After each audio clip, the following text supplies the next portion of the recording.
자, 그러면 작년에도 한번 얘기했죠? 우리 정체성에 대해서 빨리 훑고 넘어가면 우리는 뭐였죠? 브랜드 성장을 돕는 커머스 전문 그룹이에요. 우리는 프랭클이죠? 대상은 브랜드겠죠?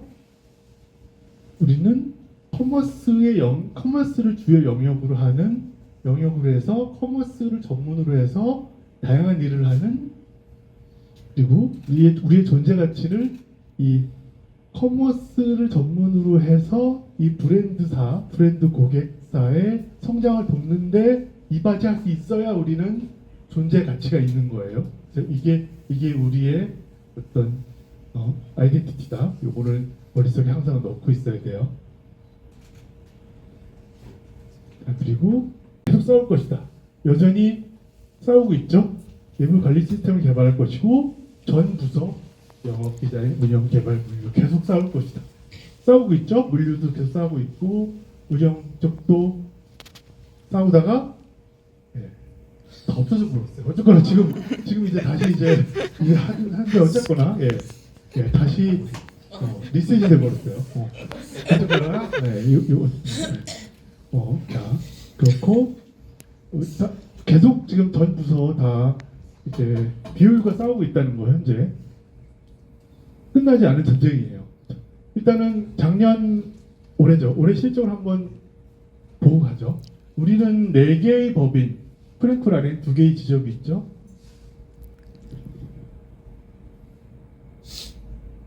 프랭클은 한 번도 역성장하지 않고 계속 성장을 해왔어요. 그리고 일단 매출만 보는 거예요. 이 지표도 중요하긴 한데 일단은 이익은 아직 안 나와서 매출만 일단 볼게요. 프랭클은 16% 성장했어요. 비주얼리스트도 11% 성장했어요. 자, 파워샵 애매하죠? 27%가 떨어졌어요. 얘는 지금 5년 연속 떨어지고 있어요. 왜냐하면 파워샵은 애경 전담 가려서 안 보이나? 왜? 애경 전담 프로젝트 법인이죠. 애경을 위해서 만든 법인인데 애경은 본사의 의지가 확고해요. 직접 하겠다. 확고했기 때문에 이건 점점 이거를 계속 우리가 올려놓으면 가져가고 하고 있죠.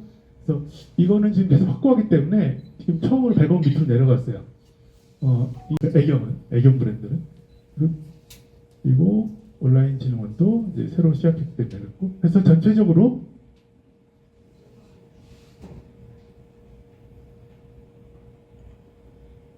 여기 3% 성장했어요. 이게 이제 파워샵의 비중이 컸기 때문에 이게 파워샵의 부침에 따라서 굉장히 전체 그룹도 이렇게 왔다 갔다 하죠. 부침이 있는데 이 굉장히 거의 40억 가까이 떨어졌음에도 불구하고 일단은 3% 성장을 했다는 건 여기서 많이 받쳐줬기 때문에 많이 가능했다.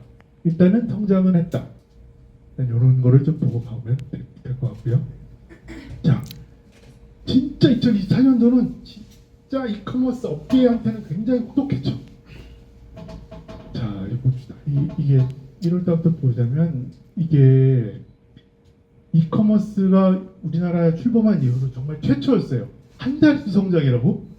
통계청은 8%, 온라인 쇼핑 어플은 9% 성장. 최초였어요. 한 자릿수로 떨어지는 게 정말 최초였거든요.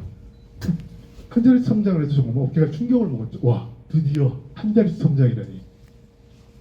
그리고 중국 커머스가 공습을 시작했죠. 최종적으로 12월 기준으로 알리는 68%, 테무는 179% 성장했어요.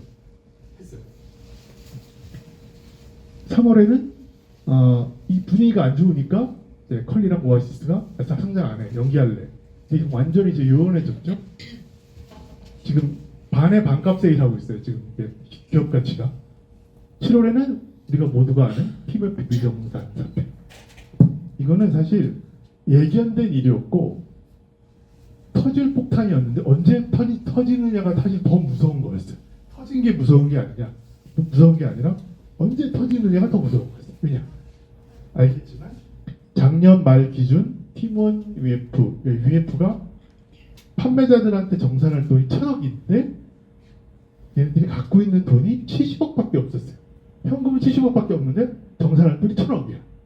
이제는 앞으로 점점 가면 더 커질 텐데 그건 정말 엄청난 폭탄이었죠. 근데 결국엔 터졌어. 터지고 나니까 오히려 홀가분한 기분. 참. 어쨌거나 이래서 요 마케팅이 사라졌죠.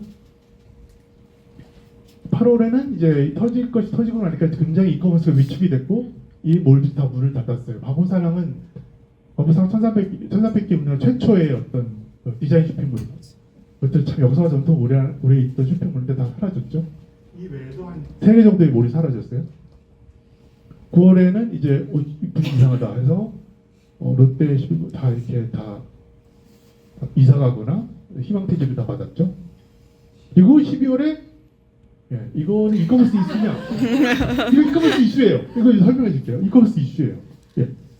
이런 일이 일어났다. 그러면 자, 격동가 24년을 키워드로 요약하자면 비메프 미정산 사태, 이커머스의 공습, 중소 이커머스 플랫폼 위기, 이커머스 양곡화, 쿠팡의 독주, 멤버십 전쟁. 이제 다들 내고객 잡기에 혈안이 돼서 멤버십 전쟁을 하고 있죠. 이렇게 이제 5가지 키워드로 이커머스를 요약할 수 있고, 정치적 이슈. 요놈이 왜 이커머스 이슈냐? 제가 보면은 코스피가 7월부터 쫙 환율이 9월부터 쫙 미친 듯이 올라가는데,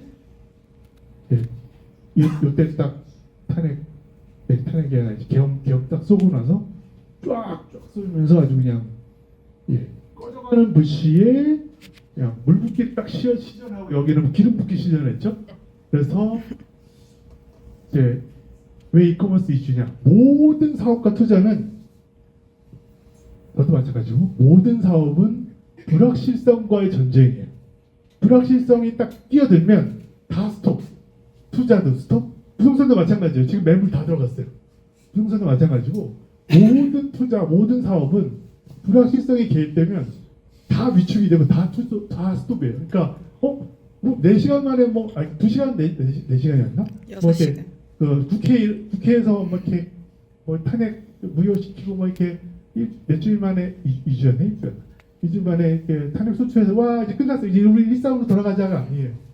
이미 이 사업과 이쪽은 지금 이게 다 그거 반영하는 거죠.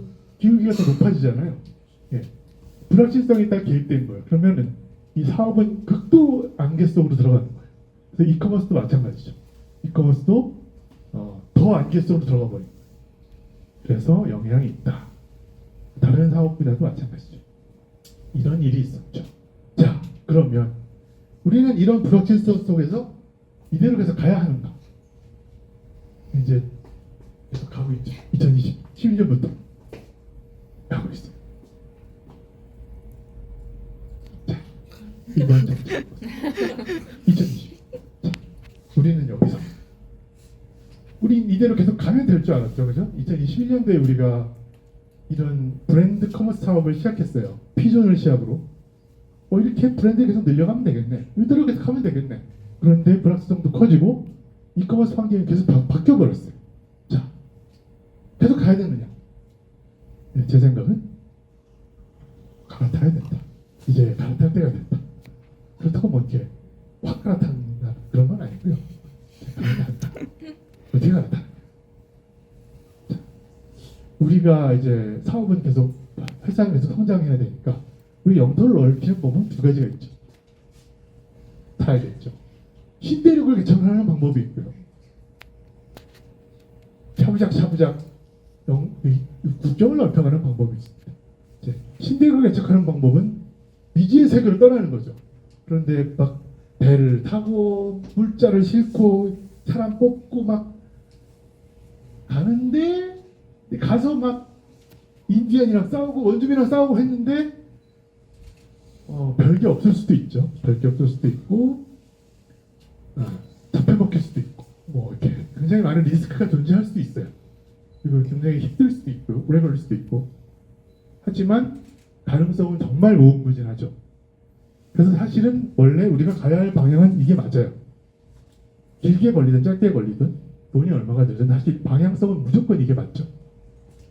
국경 확장은 우리가 사실 요 국경 근처는 뭐 다 말도 통하잖아요. 뭐 이게 말도 다 통하고 뭐 이미 뭐 왕래도 이미 있고 물자도 많이 이미 왔다 갔다 많이 하고 있고 그래서 비교적 리스크가 낮다. 그래서 하지만 이제 여기는 한번 궤도 진입하면 막강한 다양성이 있고 막강한 그 부와 이런 것들이 들어오겠지만 여기는 끊임없이 잦은 전투를 해야 된다. 하지만 지금 이렇게 불확실성이 지속되는 이 시점에 우리는 어떤 선택을 해야 하겠느냐? 이게 맞느냐, 이게 맞느냐 하자면 느낌이 오시죠? 이 시점에는 살짝 웅크리는 게 맞다 그런 생각이 듭니다. 그래서 우리는 어디로 갈아타야 된다? 이 보라 라인을 타는 게 맞다라는 생각이 듭니다.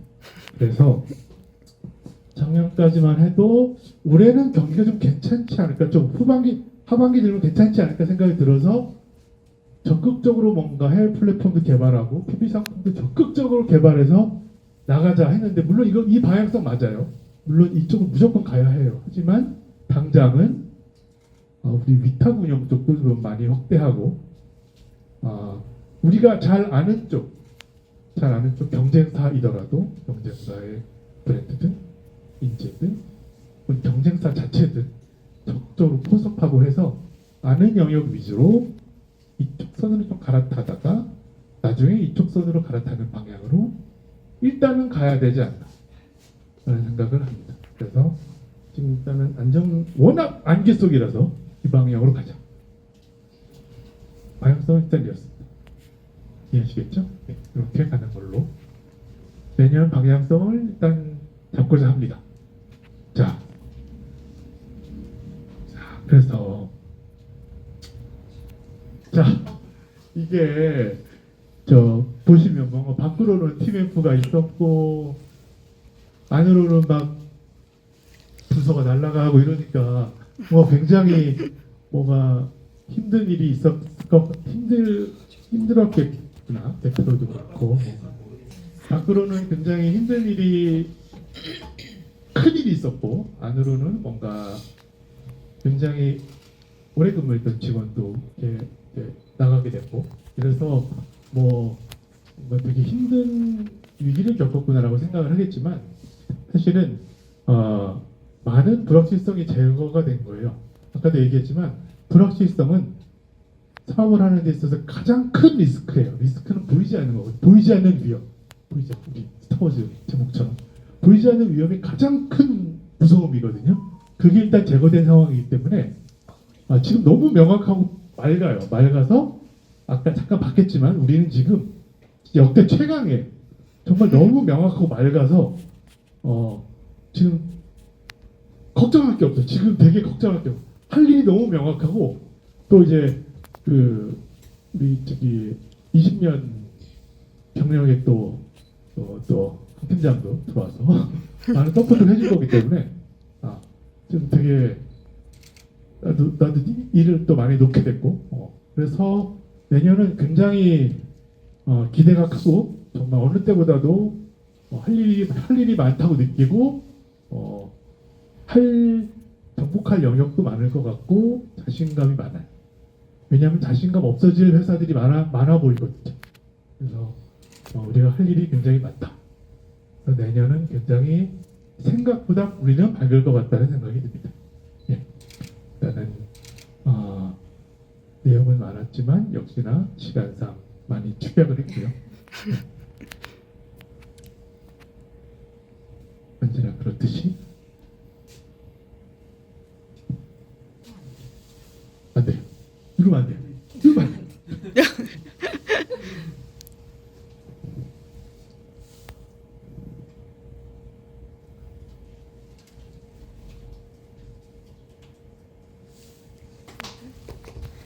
박수.